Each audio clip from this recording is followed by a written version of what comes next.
Un dato durísimo para la vida de los argentinos, 8,4% de inflación, lo informado por el INDEC el viernes pasado. En ese marco claramente va a haber un corrimiento de la línea de la pobreza cuando conozcamos los datos de la canasta. Y siempre lo decimos porque forma parte de la realidad. Los niños, entre los que están más afectados por esta estructura. Bueno, y el dato es dramático. Según informa el Observatorio Social de la Deuda Social de la UCA, 6 de cada 10 niños y adolescentes en Argentina son pobres.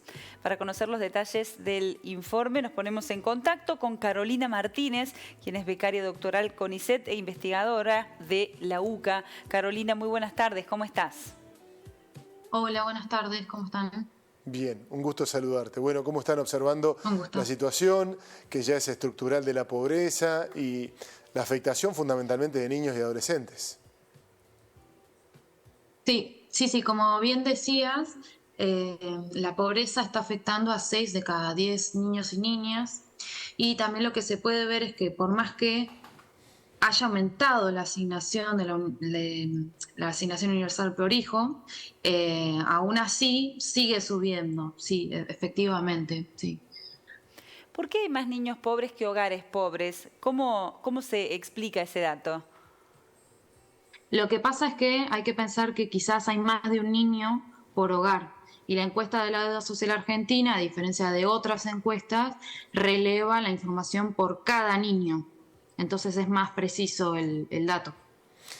Te pregunto una cuestión técnica también como la anterior. A ver. Hoy se conoció un informe, en las provincias hay casi 50% de informalidad laboral. ¿Cómo afecta esto a los datos de la pobreza? Bueno, esta cuestión del trabajo se estudia más en otro departamento. Yo propiamente estoy en el barómetro de la deuda social de la infancia y hay gente mucho más capacitada en la oficina que te podría responder. Está bien, pero temas laborales. Claro, pero no por la cuestión laboral, sino si tenemos en cuenta los ingresos de una familia, ¿qué estiman respecto de los que no son formales? Hablando de la pobreza, no de lo laboral, digamos. Claro, es que el tema de la formalidad va íntimamente ligado al tipo de trabajo, empleo pleno, empleo precario. Claro. Si no, ustedes no lo pueden tener en cuenta, claro. Bien. ¿Cómo? ¿Perdón? No, digo, si no, ustedes no lo pueden medir, por eso no les corresponde, está claro. Claro, sí, se mide, pero digo, hay gente mucho más capacitada para darte esa información y muchos más detalles y diferenciaciones según sectores, eso digo. Bueno, Carolina, ¿qué significa decir que 6 de cada 10 niños y adolescentes en Argentina son pobres en Argentina? ¿De qué privaciones estamos hablando y en qué términos nos estamos refiriendo a esa pobreza? Bien, el informe es muy detallado en cuanto a diferentes dimensiones que refieren a los derechos que ya tienen asignados los niños, niñas y adolescentes de nuestro país.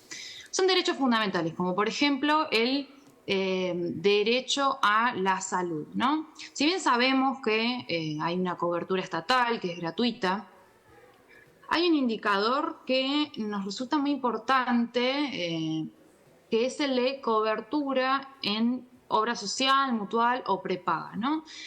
¿Por qué es importante? Bueno, porque nos habla también de la protección social, ¿no? Que tengan estos niños y niñas, y es un indicador también muy íntimamente ligado a la situación laboral de los adultos a cargo, ¿no?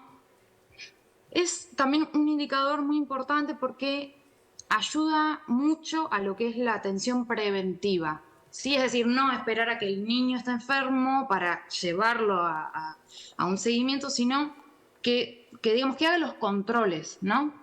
En este sentido, el déficit de cobertura en salud afecta a 6 de cada 10 niños, niñas y adolescentes. Particularmente afecta más a aquellos que viven en familias de tipo monoparental. Y también, por ejemplo, de 2010 a 2022 se puede ver cómo va aumentando el déficit en áreas metropolitanas grandes, ¿no? Y en el resto urbano, que pasó de afectar a 4 de cada 10 a 6 de cada 10. Entonces, bueno, vamos viendo, justamente, digamos, en los indicadores es importante ver cuestiones de brecha según sectores y también las tendencias, ¿no? Si son ascendentes, descendentes. Bueno, en este sentido, para estos grupos regionales que mencioné, va de 2010 a la fecha, vamos viendo cómo va en aumento, ¿sí? ¿A qué creen que se debe eso, Carolina? También aquellos que viven en situación de pobreza por ingresos, bueno, allí también vemos que digamos que el promedio es mayor al general, ¿no? Y afecta al 75% de los niños, niñas y adolescentes en condiciones de pobreza. ¿Por qué creen que se debe a ese crecimiento del cual dabas cuenta recién? Bien, lo que pasa es que justamente, como decía, la cobertura en salud es un indicador también de la protección social del niño, ¿no? Entonces, si la madre y o el padre pierden, digamos, si las personas a cargo pierden empleo pleno, ¿no? Que esto asegura una cobertura, también lo pierde el chico. ¿Se entiende? Sabemos que se puede hacer una atención en el Estado, pero como decía, ayuda mucho que tengan cobertura a la cuestión de la atención preventiva, ¿sí? Y hacer los controles. En este sentido también se mide desde el observatorio, por ejemplo, la consulta pediátrica, si en el último año han ido al menos una vez a consulta médica, y vemos que ha mejorado en este sentido el indicador con respecto a la pandemia, ¿sí? Esto también detalla mucho el informe que, claro, o sea, si miramos con respecto a la pandemia, que fue un momento que se exacerbaron los déficits, hay una mejora. Lo que pasa es que vuelven a los niveles prepandemia, es decir, nos está hablando de lo estructural de estos déficits. En este sentido, el déficit en consulta pediátrica en 2022 afectó a 18,4% y bueno, en 2020, que era pandemia, que no se podía salir, digamos, afectaba un 31%. Entonces aquí vemos esta mejora. Pero bueno, en 2022 también lo que podemos ver es una brecha y los adolescentes son los más afectados, ¿sí? Aún en 2022 hay un 31% de los adolescentes de Argentina que no van a consulta. Claro. ¿Sí? Y por más que ya, bueno, o sea, sean grandes y todo, está bueno un chequeo general, ¿no? Y como decía antes, no esperar a que aparezca una enfermedad o bueno, o demás, ¿no?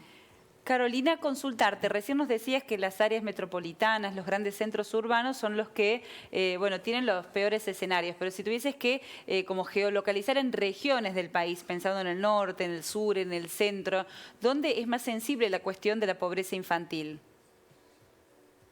Bien, el punto en general siempre es que en el norte la incidencia es mayor. Lo que pasa es que demográficamente hay mayor cantidad de chicos en lo que es el conurbano y Capital Federal, ¿sí?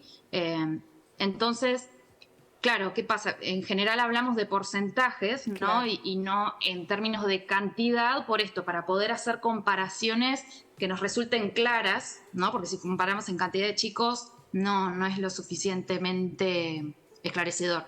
Claro. Bien. Carolina, te agradecemos tu tiempo, ha sido muy amable. Listo. Muchas gracias. Gracias por ayudar a visibilizar estos déficits. Buenas tardes. Muchísimas gracias.